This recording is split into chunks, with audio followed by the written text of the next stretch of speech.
નમસ્કાર. રાજકોટ મિરરમાં આપ સર્વે દર્શક મિત્રોનું હાર્દિક સ્વાગત છે.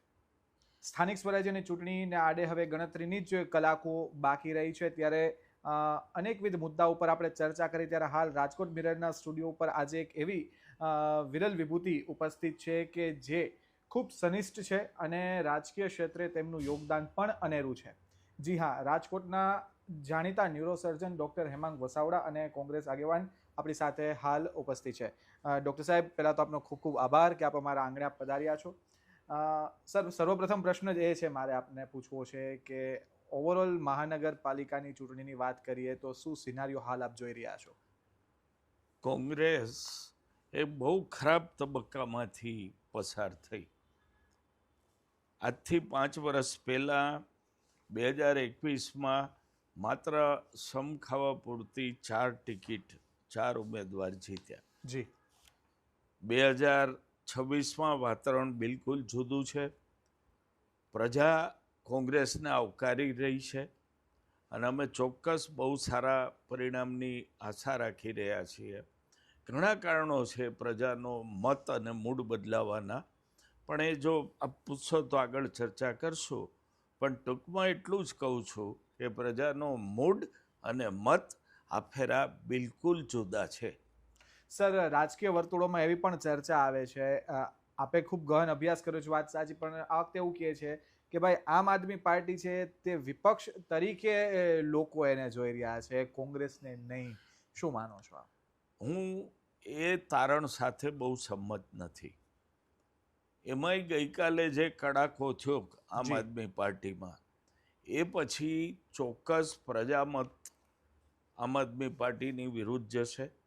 પ્રજા સામાન્ય રીતે સશક્ત પરિબળને વિપક્ષ બનાવવા ઈચ્છતી હોય છે અથવા સત્તામાં મૂકવા ઈચ્છતી હોય છે.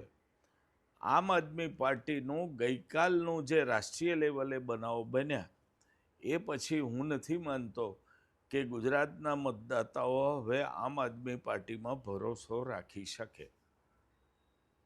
સર, રાજકોટ મહાનગરની આપણે ચર્ચા તો કરીશું ચૂંટણી બાબત, પણ માનતો એક આપને એ પણ પ્રશ્ન પૂછવો છે.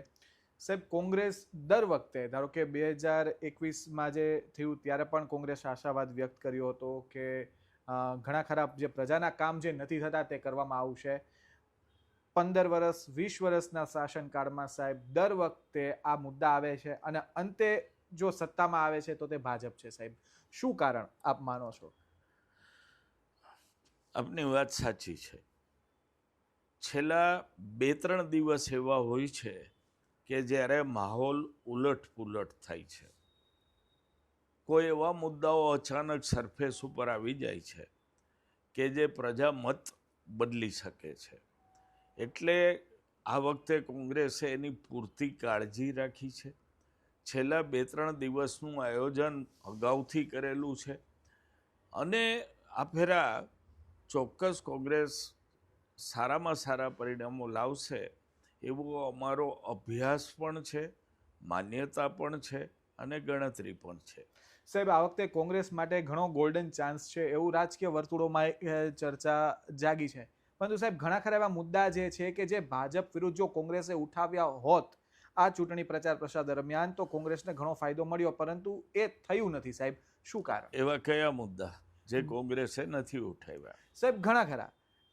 એક દાખલા તરીકે, જેમ કે સાહેબ અત્યારના જે ભ્રષ્ટાચારી શાસનની જે વાત છે, ઘણા ખરા એવા લોકો છે જે નાણાકીય રીતે ઉઠી ગયા, ભાજપ સાથે જોડાયેલા હતા. આ બધી વસ્તુ કોંગ્રેસને ખબર જ છે સાહેબ, પણ છતાં એ મુદ્દા ચર્ચામાં નથી. કોંગ્રેસે ભ્રષ્ટાચારનો મુદ્દો ખૂબ જોરશોરથી ઉપાડ્યો છે.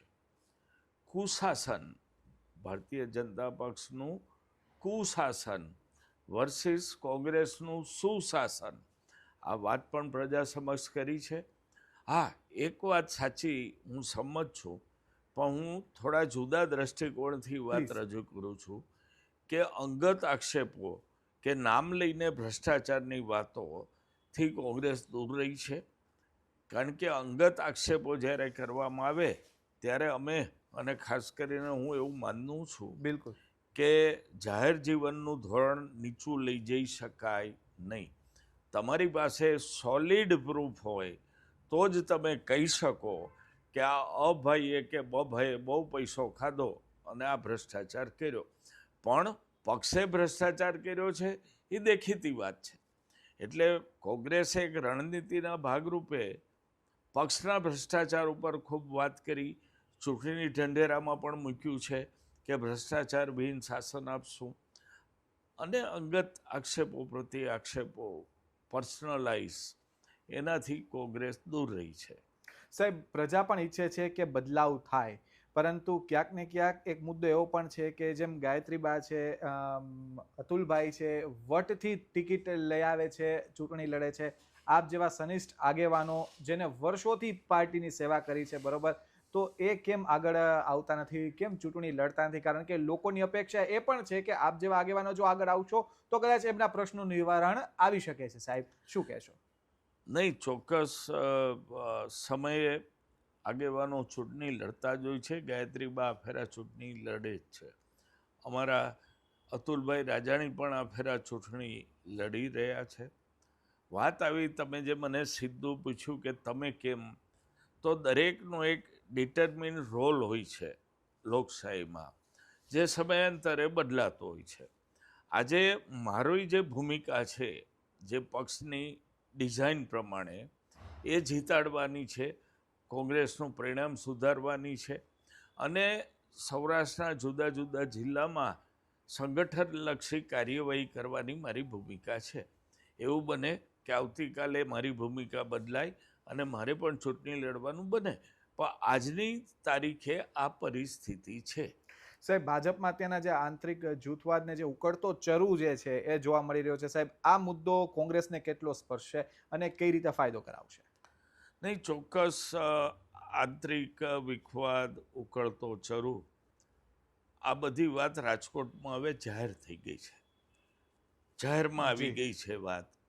પણ અમે નિર્ણય કર્યો છે કે કોંગ્રેસે એની તાકાત ઉપર જ ચૂંટણી જીતવી, પોઝિટિવ મુદ્દાઓ લઈને જ પ્રજા સમક્ષ જવું. હા, એમના ફાયદા, એમના ઉકળાટથી, એમના આંતરિક જૂથવાદથી કોઈ ફાયદો થતો હોય તો ભલે થાય, એ કંઈ રોકવાની વાત નથી. પણ આ જૂથવાદ અને ઉકળાટે પ્રજામત ચોક્કસ બદલી નાખ્યો છે. પાર્ટી વિથ ધ ડિફરન્સ કહેતા લોકો અંદરો અંદર કાપાકાપી કરવા માંડ્યા. એટલે રાજકોટની સાણી પ્રજા પણ સમજી ગઈ છે કે આ લોકો પણ કોઈ નવી વાત નથી. આ જૂનો જે ભારતીય જનતા પક્ષ હતો કે જૂનું જનસંઘ હતું એ હવે રહ્યું નથી. આ વાત પ્રજાને સમજાઈ ગઈ છે.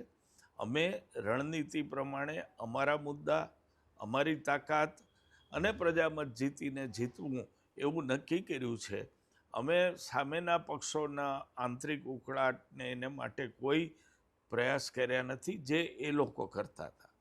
સાહેબ, સ્ટાર પ્રચારકોની વાત કરીએ તો પછી ભાજપ હોય કે કોંગ્રેસ, કોંગ્રેસે તો 40 નામોની જાહેરાત કરી, ભાજપે 20 નામોની જાહેરાત કરી, પરંતુ સાહેબ એમાંયલા એક પણ જે સ્ટાર પ્રચારકો છે રાજકોટમાં એવી કોઈ મોટી સભા નથી કરી, બરોબર. મુકુલ વાસનિકજી આવ્યા, પત્રકાર પરિષદ સંબોધી, સુહાસિની યાદવજી આવ્યા, એમને પણ પત્રકાર પરિષદ સંબોધી લીધી. સાહેબ, પણ પ્રચારમાં કેમ નહીં? એ પણ એક ઇન્ટરનલ ડિસિઝન, એટલે કે સ્ટ્રેટેજીનો ભાગ હતો. રાજકીય સુખ તો નહીં ને રાજકોટ માટેની? નહીં, રાજકીય સુખનો કોઈ સવાલ જ નથી. પણ એક ડિઝાઇન એવી બનાવવામાં આવી કે ચૂંટણી સ્થાનિક મુદ્દાઓ ઉપર જ લડવી, સ્થાનિક પ્રશ્નો ઉપર જ લડવી અને સ્થાનિક ચહેરાઓને જ આગળ કરીને આ ચૂંટણી લડવી. આ પાર્ટીએ સ્ટ્રેટેજી બનાવી. આ ચૂંટણીમાં આપે જોયું હશે કે જે સ્થાનિક મુદ્દાઓ છે એની ઉપર જ કોંગ્રેસે પ્રચાર કર્યો છે. બિલકુલ, એની ઉપર જ પ્રેસ નોટો આપી છે. 100%. જ્યારે પ્રજાની સમક્ષ ગયા કોઈ જાહેર સભામાં કે ગ્રુપ મિટિંગમાં, ત્યારે પણ સ્થાનિક પ્રશ્નોનું જ વજન આપ્યું છે. કારણ કે આ સ્થાનિક ચૂંટણી છે એવું કોંગ્રેસ ચોક્કસ માની રહી હતી. અને એ એક ડિઝાઇનના ભાગરૂપે મોટા નેતાઓને ઉતારવા, મોટા ચહેરાઓને લાવીને ગ્લેમરસ પ્રચાર કરવો, એને બદલે સ્થાનિક લોકોનો સંપર્ક, સ્થાનિક પ્રશ્નો, સ્થાનિક નેતાગીરી, આ ડિઝાઇનથી કોંગ્રેસ આ વખતે સ્થાનિક સ્વરાજ્યની ચૂંટણી લડે છે. વસાવડા સાહેબ, ખાસ તો એક એ પણ મુદ્દો છે કે હાલ 2 દિવસ પહેલા જ મીડિયામાં એ મુદ્દો ગાજ્યો કે ભાઈ મહેશ રાજપૂત ગાડીમાં બેઠા રહ્યા, જે કંઈ કારણો હોય, બરોબર, તો આ ડેમેજ કંટ્રોલ આપની આગેવાનીમાં કઈ રીતે થઈ શક્યું છે? નહીં, આ જે મુદ્દો આવ્યો એનો જવાબ મહેશભાઈ જ આપી શકે અને એમણે આપ્યો છે. પણ હું એવું માનું છું પણ શું જસ્ટિફાઈડ જવાબ છે ડોક્ટર? એ પ્રજા વિચારે. આપના જેવા વિશ્લેષકો, વિવેચકો અને પ્રજા ઉપર એ નિર્ણય હું છોડું છું. પણ મૂળ વાત એ છે કે એનાથી કોઈ ડેમેજ થયું નથી પક્ષના કાર્યક્રમોમાં, પક્ષના પ્રચારમાં કે પક્ષના સંગઠનમાં. આંતરિક પણ કોઈ પ્રશ્ન કે ડેમેજ એ પ્રશ્નથી ઊભું થયું નથી. વોર્ડ 15માં પ્રવીણ સોરાણીને ટિકિટ પક્ષે ના આપી કોઈ પણ કારણોસર, બરોબર, હવે એ ખુલ્લો ટેકો આપે છે ભાજપને, ભલે કેસરીઓ ધારણ નથી કરતા, પરંતુ જે એન્ટી ઇન્કમ્બન્સીની જે વાત છે એ ખરેખર પૂરતા પ્રમાણમાં કરે છે સાહેબ. તો આ ક્યાંક ને ક્યાંક પક્ષની ચૂક નથી કે આ જે ડેમેજ જે થશે, ઠીક છે, એક વોર્ડની જ વાત અત્યારે આપણે કરીએ છીએ, તો આ મામલે આપનું શું કહેવું છે? નહીં, પ્રવીણ સોરાણી સક્ષમ એમની જ્ઞાતિના નેતા છે, સતત ચૂંટાતા આવતા નેતા છે. કોંગ્રેસના ખરાબ સમયમાં પણ પ્રવીણભાઈ અથવા ભાનુબેન ચૂંટાણા છે. વાત પોલિટિકલ બેલેન્સની હતી. જે પેનલ જીતી હતી એને જ રિપીટ કરવાની વાત હતી. પ્રવીણભાઈનો એવો આગ્રહ હતો કે પુરુષ ટિકિટ આ ફેરા મળવી જોઈએ. બીજા વોર્ડમાં પુરુષ ટિકિટ આપી શકાતી હતી, પણ પ્રવીણભાઈ એ ટિકિટ લેવા તૈયાર નહોતા. એમનો આગ્રહ 15 નંબર માટેનો જ હતો. હંમેશા જ્યારે રાજકારણમાં આવું બનતું હોય છે ત્યારે લાગણી ઘવાતી હોય છે, ઉશ્કેરાટ થતો હોય છે. પ્રવીણભાઈ ઉશ્કેરાટમાં ઘવાયેલી લાગણી સાથે એમનું કામ કરી રહ્યા છે. આનંદની વાત એ છે કે એમણે કેસરીઓ ધારણ કર્યો નથી, પણ આ એમનું એક ટેમ્પરરી રિએક્શન હું ગણું છું. અને મને આશા છે કે આવતા સમયમાં આ પ્રશ્ન ઉકેલી શકાશે અને વ્યાજબી રીતે એનું નિરાકરણ લાવી શકાશે. વસાવડા સાહેબ, એક એવી પણ ચર્ચા હાલ અત્યારના જાગી છે કે ભાજપ છે તે માનસિક રીતે અને તેની મનોસ્થિતિ છે તે ડામાડોળ થઈ ગઈ છે અને ખરેખર ન્યુરોસર્જન વસાવડા સાહેબ એને ઠીક કરશે. શું માનો છો? નહીં, એક વાત નક્કી છે કે ભારતીય જનતા પક્ષની સ્થિતિ માનસિક રીતે ડામાડોળ થઈ ગઈ છે. પહેલો મુદ્દો કે ગઈકાલે પરમ દિવસે જી ચૂંટણી પંચના નાયબ સચિવે એવો પરિપત્ર બહાર પાડ્યો કે ગુનેગારો પણ બૂથમાં બેસી શકશે, જે કાયદાથી વિપરીત છે. કોઈ નાયબ સચિવને આટલી સત્તા હોય કે આખો બંધારણીય કાયદો, rule of democracy, 1955 representative act, આ બધું જ બદલીને 1.5 લીટીનો સર્ક્યુલર કાઢે. કારણ કે બૂથમાં જો સજા પામેલા કેદીઓ, અપરાધીઓ જો બેસે તો પ્રજાના મત ઉપર એની ડરને લીધે અસર પડે. બિલકુલ. એટલે અમે એનો વિરોધ કર્યો છે. પણ આ પેલી વાત એવી છે. બીજું કે જ્યારે એ લોકો નિવેદન આપે છે, માની લ્યો હર્ષ સંઘવી એમ કીધું કે નવરાત્રિ બંધ થઈ જશે. ગુજરાતમાં 30 વર્ષનું શાસન છે એ લોકોનું, 26 વર્ષનું, 27. કેન્દ્રમાં 12 વર્ષનું શાસન છે. દેશને આઝાદ થયે 75 વર્ષ થયા, તો 40-45 વર્ષ ગુજરાતના, 50 વર્ષ અને 60-65 વર્ષ કેન્દ્રના કોંગ્રેસે જ સત્તા ભોગવી છે. કેદી નવરાત્રિ બંધ થઈ? કેદી નવરાત્રિમાં સરકારે કોઈ કડક પગલાઓ લીધા? ઉલટાનું એમના શાસનમાં 10 વાગ્યા પછી માઇક બંધ, 12 વાગ્યા પછી માઇક બંધ, ફલાણા આમ એન્ટ્રી કરવાની, ઢીકણી આમ એન્ટ્રી કરવાની, આ બધું તો એ લોકો કરી રહ્યા છે. કોંગ્રેસે તો ધાર્મિક ઉત્સવ ગણીને મુક્ત મને ગુજરાત અને ભારતની પ્રજાને નવરાત્રિમાં ભાગ લેવા દીધી છે. એટલે આ બધા જે નિવેદનો એ સતત કરે છે, એનાથી ગુજરાતની પ્રજા સમજી ગઈ છે કે ભારતીય જનતા પક્ષ અને એના દિગ્ગજ નેતાઓ ખૂબ બોખલાઈ ગયા છે. આપણે બંગાળમાંય જોયું, જી અમિતભાઈ શાહે જે રીતે મમતાબેન ઉપર ભાષણમાં તુકારા ઉકારા કર્યા, એ પછી આજે બોલ્યા કે ઉલટા ટીંગાડી દઈશ. એટલે એ જ બતાવે છે કે એ લોકો માનસિક રીતે ખૂબ અત્યારે ડિસ્ટર્બ છે, પ્રેશરાઇઝ છે, અને કદાચ સ્થિતિ અનુકૂળ નથી, લોકોનો મત અનુકૂળ નથી. આ તમામ બાબત એ લોકો સમજી ચૂક્યા છે. સર, એક પ્રેક્ટિકલ એક્ઝામ્પલ થી મારે આપને એક પ્રશ્ન પૂછવો છે. આપણે જે ચૂંટણી પંચની જે જોગવાઈની આપણે વાત કરી સાહેબ, આપની જ પત્રકાર પરિષદમાં મેં જ પ્રશ્ન ઉઠાવેલો કે માની લો કે આ પ્રકારની કોઈ સ્થિતિ કે કોઈ ઉદાહરણ કોંગ્રેસ સમક્ષ આવે તો કોંગ્રેસ શું સ્ટેન્ડ લેશે સાહેબ? અમે ફરિયાદ કરી, માત્ર પત્રકાર પરિષદ નથી કરી. Election commission of Gujarat, chief election commission, election officer Rajkot અને કેન્દ્ર, ત્રણેય જગ્યાએ ગઈકાલે ફરિયાદ કરી દીધી, પરમ દિવસે જ. જી આજે 11 વાગે હિયરિંગ હતું, પણ હજી સુધી કોઈ પણ લેવલથી કલેક્ટરેટ, ગુજરાત સરકાર કે દિલ્હીથી આ અંગેનો જવાબ આવ્યો નથી. અમારું પ્રદેશનું જે લીગલ સેલ છે એ પણ આ મેટર પર શું કરી રહ્યું છે, પણ કદાચ ગુજરાત કમિશનને સાપ સૂંઘી ગયો છે ચૂંટણી પંચને, અથવા ગુજરાતનું ચૂંટણી પંચ ઓબિડિયન્ટ સર્વન્ટ ભારતીય જનતા પક્ષનું બની ગયું છે. નહીંતર આવડો મોટો સાચો મુદ્દો, સેન્સિટિવ મુદ્દો બિલકુલ સર. અને લીગલી કરેક્ટ મુદ્દો પણ સમયસર એ લોકો જવાબ આપી શક્યા નથી, અને ચૂંટણી પતશે ત્યાં લગી જવાબ આપશે નહીં એની મને ખાતરી છે. સાહેબ, સ્થાનિક સ્વરાજની મહાનગરની વાત કરીએ તો કોંગ્રેસ માટે કયા વોર્ડ અંકે કરવા થોડા ચેલેન્જફુલ હશે સાહેબ, શું માનો છો?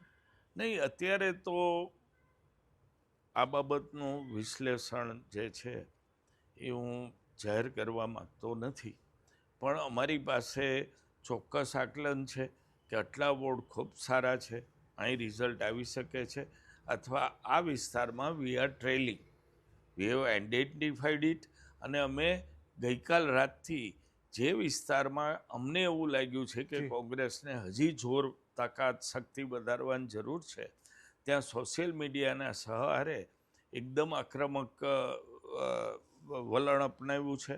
એ ઉપરાંત ગ્રુપ મિટિંગ, પર્સનલ એપ્રોચ, આ બધાથી લેવલિંગ કરવાની અમે ટ્રાય કરી રહ્યા છીએ. ડૉક્ટર સાહેબ, આ વખતે ઘણી ખરી બેઠકોમાં કોંગ્રેસે ખૂબ સારું પરફોર્મ કર્યું માનવામાં આવે છે. વોર્ડ નંબર 10માં આરજે આભાને જે રીતે ટિકિટ આપી, સોશિયલ ઇન્ફ્લુએન્સર લોકો વચ્ચે રહેલી એક જે છબી છે, શું માનો છો આ બધાય જે પરિબળો છે જેને આપણે ગંભીરતાથી વિચાર્યા હશે એ ફાયદો કરાવશે કોંગ્રેસને? કોંગ્રેસે આ ફેરા ટિકિટ દેતી વખતે આપે જેમ કીધું એમ કે આભા દેસાઈ જેવા આરજેને જી ટિકિટ આપી અને એક નવા પ્લેટફોર્મ પર લાવવાની કોશિશ કરી છે. એ ઉપરાંત નાની નાની જ્ઞાતિઓને પણ આ ફેરા, જેમ કે દસનામ ગોસ્વામી સમાજ છે, બીજા સમાજ, સગર સમાજ છે, એવા નાના સમાજો કે જેને સામાન્ય રીતે કોઈ રાજકીય પક્ષ ગણતરીમાં લેતો નથી, એવા સમાજને પણ અમે ટિકિટ આપી છે. અને અમે એફિશિયન્સી, લોયલિટી, ઓનેસ્ટી અને પબ્લિક એપ્રોચ, આ વસ્તુ ધ્યાનમાં રાખી છે. બહુ જ્ઞાતિવાદના સમીકરણો બેસાડવા, પછી ગમે એવો ઉમેદવાર હોય જ્ઞાતિનો, જી સારા ઉમેદવારને, ક્રાઇટેરિયામાં ફિટ થતા ઉમેદવારને સાઈડમાં મૂકીને એને ટિકિટ જ આપવી, આ બધી બાબતને બદલે મેં જેમ કીધું એમ કે અમે આ 4 ક્રાઇટેરિયા પસંદ કર્યા. જૂનો કાર્યકર છે, વાળ કાળા હતા ત્યારથી કોંગ્રેસમાં કામ કરે છે, આજે ટાલ પડી ગઈ છે, કોઈ દી ચૂંટણી લડવાની તક નથી આપી, એ જ્ઞાતિના સમીકરણમાં એના વોર્ડમાં બેસતો નથી, છતાં અમે ટિકિટ આપી છે કે લાંબી કારકિર્દી, લાંબી પ્રજાકીય સંપર્ક, લોયાલિટી, આ બધા ફેક્ટર જોઈને એને ટિકિટ આપવી. જ્ઞાતિનું સમીકરણ ન બેસે કંઈ વાંધો નહીં, અમને વિશ્વાસ છે કે પ્રજા અમે જે નવી થિયરી લાવ્યા છીએ એને પ્રૂવ કરશે અને યોગ્ય વ્યક્તિને ચૂંટશે. સાહેબ, સમયની પાબંદી છે છતાં પણ હું આપને 3 પ્રશ્ન પૂછવા માંગીશ. ભાજપે સાહેબ નો રિપીટ થિયરી ઉપર દર વખતે ચૂંટણીમાં એ વાતનો પ્રચાર પ્રસાર કરતા હોય છે. કોંગ્રેસ શું માને છે, ખરેખર નો રિપીટ થિયરી જેવું કંઈ હોવું જોઈએ કે કેમ? કોંગ્રેસ નો રિપીટ થિયરીમાં નથી માનતી. હા, નો રિપીટ કોંગ્રેસ એવું માને છે કે એમના ટર્મ્સ દરમિયાન જો પ્રજાના એરણ ઉપર એ વ્યક્તિ ખરી નથી ઉતરી તો બદલવી પડે. ભારતીય જનતા પક્ષમાં મને છે ને જૂના જમાનાની પંગતો યાદ આવે છે. બરાબર. આપણા ઘણા બધા વ્યુઅરને યાદ હશે કે લગ્ન પ્રસંગે, ધાર્મિક પ્રસંગે નીચે બેસીને જમવાનું હોય, બિલકુલ બિલકુલ. પીરસનારા પીરસતા હોય. જેવું આ બેસેલી વ્યક્તિને દાળ અને ભાત છેલ્લે સર્વિસ આવે એવો પાછળ એક આવીને ઊભો રહી જાય અને એને કહે કે હવે તારું પેટ ભરાઈ ગયું, ઉઠ, હવે મારો વારો. એટલે નો રિપીટ થિયરી આ રીતની છે એવું હું બહુ સ્પષ્ટપણે પ્રજાને કહું છું. અને એમાંય કહું છું કે એના મોઢું દેખાડવા જેવા નથી રહેતા ઉમેદવારો, માટે બદલવા પડે છે. કાચી સેકન્ડે આખી મિનિસ્ટ્રી, ચીફ મિનિસ્ટર સહિતની ઉડાડી દેવી પડે છે. કારણ કે જે પ્રજાકીય પરિબળ એમના શાસનથી, એમના કરણીથી, એમની ભરણીથી જે આવે છે એની અસર શાસન ભારતીય જનતા પક્ષની સત્તા જાય નહીં, ટકી રહે, એટલે આવી થિયરી અપનાવે છે. બાકી ટૂંકમાં નો રિપીટ થિયરી એટલે ગઈ ટર્મના એમના ઉમેદવારોમાંથી એકે પ્રજાને મોઢું દેખાડી શકે એવો નહોતો એટલે બદલ્યો. સાહેબ, આ વખતે કોંગ્રેસ માટે પ્રાયોરિટીના કામો કયા હશે? માની લો કે જો આપ સત્તામાં આવો છો કે મેક્સિમમ સીટ આપ અંકે કરો છો તો પ્રાયોરિટી શું હશે કોંગ્રેસની? અમારી પ્રાયોરિટીમાં સૌથી પહેલું અમે જે કરવાના છીએ એ બહેનોને સિટી બસમાં મફત મુસાફરીની સવલત આપવાના છીએ. જે 15 મિનિટ પાણી આવે છે એને બદલે 40 મિનિટ શુદ્ધ પાણી, કારણ કે અત્યારે તો ઘણા પાણીમાં બેક્ટેરિયા મળે છે, ક્યાંય ગટર અને પીવાનું પાણી, આ બધી જ લાઈનો સેપરેટ કરી અને શુદ્ધ પાણી. બીજું, જે કોર્પોરેશન શાસિત સ્કૂલો છે જે મૃતપ્રાય થઈ ગઈ છે એને અમે રિવાઇવ કરશું. ઝોન વાઇઝ એક ઇંગ્લિશ મીડિયમની સ્કૂલ કરશું અને CBSE બોર્ડ સાથે, ગુજરાત બોર્ડ સાથે તો છે જ, CBSE બોર્ડ સાથે પણ એફિલિએટેડ સ્કૂલ ચાલુ કરશું. આ ઉપરાંત જે અસંતુલિત વિકાસ થાય છે રાજકોટનો એને અમે સંતુલનમાં લઈ આવશું. નવા વિસ્તારોમાં સુવિધાને પ્રાથમિકતા આપશું. જે નવા વિસ્તારો ભળ્યા છે એ ખૂબ સુવિધાથી વંચિત છે, ત્યાંના વિસ્તારોને અમે એકદમ પ્રાથમિકતા આપશું. 70 વારથી નીચેના મકાનોનો મકાન વેરો અમે માફ કરવાની વાત કરી છે. આ ઉપરાંત ઘણી બધી યોજનાઓ એવી છે કે જે બાળકો માટે, યુવાનો માટે, અને 24 કલાક હોસ્પિટલો, જે આરોગ્ય કેન્દ્ર છે એ 5 વાગે બંધ થઈ જાય છે, એને બદલે 24 કલાક ચાલુ રહે એની પણ વ્યવસ્થા કરશું. અને જે શહેરના રિઝર્વ પ્લોટ છે, જે હરાજીથી પોતાના મળતિયાઓને ને બિલ્ડરોને વેચી દેવામાં આવે છે, એવા પ્લોટમાંથી મોટો પ્લોટ આઈડેન્ટિફાઈ કરી અને ત્યાં IT સેક્ટર આવે એને માટેની આખી ડિઝાઇન અમે કરશું, જેથી કરીને આપણા રાજકોટના બાળકોને IT ટેકનોલોજીમાં લાભ મળે, એ અહીં રહીને જોબ કરી શકે. બહાર જવાની જે ફરજ પડે છે પૂના, બેંગ્લોર, હૈદરાબાદ, એને બદલે રાજકોટ જ ITનું હબ બને એને માટે અમે IT સેન્ટર પણ બનાવશું. આ ઉપરાંત IPS અને IAS થવા માગતા યુવાનો માટે મફત કોચિંગની પરીક્ષા વખતે વ્યવસ્થા પણ અમે કરવાના છીએ. સાહેબ, 18 વોર્ડની 72 બેઠક, કોંગ્રેસ કેટલી બેઠકો અંકે કરશે, શું કહેશો? કોંગ્રેસ ખૂબ સારું પરિણામ લાવશે અને અમે એવી આશા રાખી રહ્યા છીએ જે અમારા રાજકોટના મતદાતાઓ પૂરી કરશે કે અમે આ ફેરા રાજકોટ મ્યુનિસિપલ કોર્પોરેશનમાં શાસનમાં આવી રહ્યા છીએ. સાહેબ, આવતીકાલે મતદાન છે, લોકોને શું અપીલ કરશો? મારો અંતિમ પ્રશ્ન આપને. લોકશાહીના પર્વમાં તમારો અવાજ રજૂ કરવાનો, તમારો ગમો અણગમો રજૂ કરવાનો આવતીકાલનો દિવસ છે. આપ અચૂક મતદાન કરવા જજો, ઘરમાં ના બેસી રહેશો. જો તમે મતદાન નથી કરતા તો અયોગ્ય શાસકો સત્તા ઉપર બેસી જાય છે, એનો પછી અફસોસ ન કરી શકાય.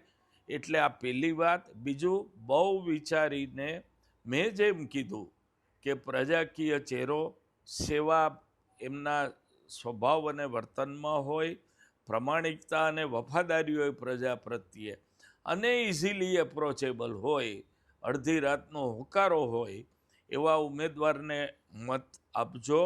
ક્યારેક પરિવર્તન માટેનો પણ નિર્ણય કરવો પડે તો આપ પરિવર્તનનો નિર્ણય પણ લેજો, અને ચોક્કસ વિચારજો કે જ્યારે આપ બટન દાબો છો ત્યારે યોગ્ય વ્યક્તિ સુધી મત પહોંચે છે, આપનો મત વેડફાતો નથી. સાહેબ, આપનો ખૂબ ખૂબ આભાર કે આપે આપનો કિંમતી સમય ફાળવીને અમારા આંગણે આવ્યા. આપનો આભાર સર. મિત્રો, વસાવડા સાહેબે ખૂબ સારી વાત કરી અને પ્રજાને જે અપીલ કરી છે કે ભાઈ તેમનો એક મત ઘણું ખરું બદલી શકે છે, અને વિકાસની રાજનીતિ અને વિકાસને જ જો ઝંખવો હોય તો ઉત્તમ ઉમેદવારની પસંદગી પણ એટલી જ જરૂરી છે. કારણ કે આવતીકાલે જે મતદાન છે તેમાં 72 ઉમેદવારો માટેનું ભાવિ કાલે ઈવીએમમાં સીલ થશે. સાહેબની વાત સાચી છે. સમજી વિચારી ઉમેદવારની સક્ષમતા જોઈને મતદાન અચૂક કરવું. નમસ્કાર.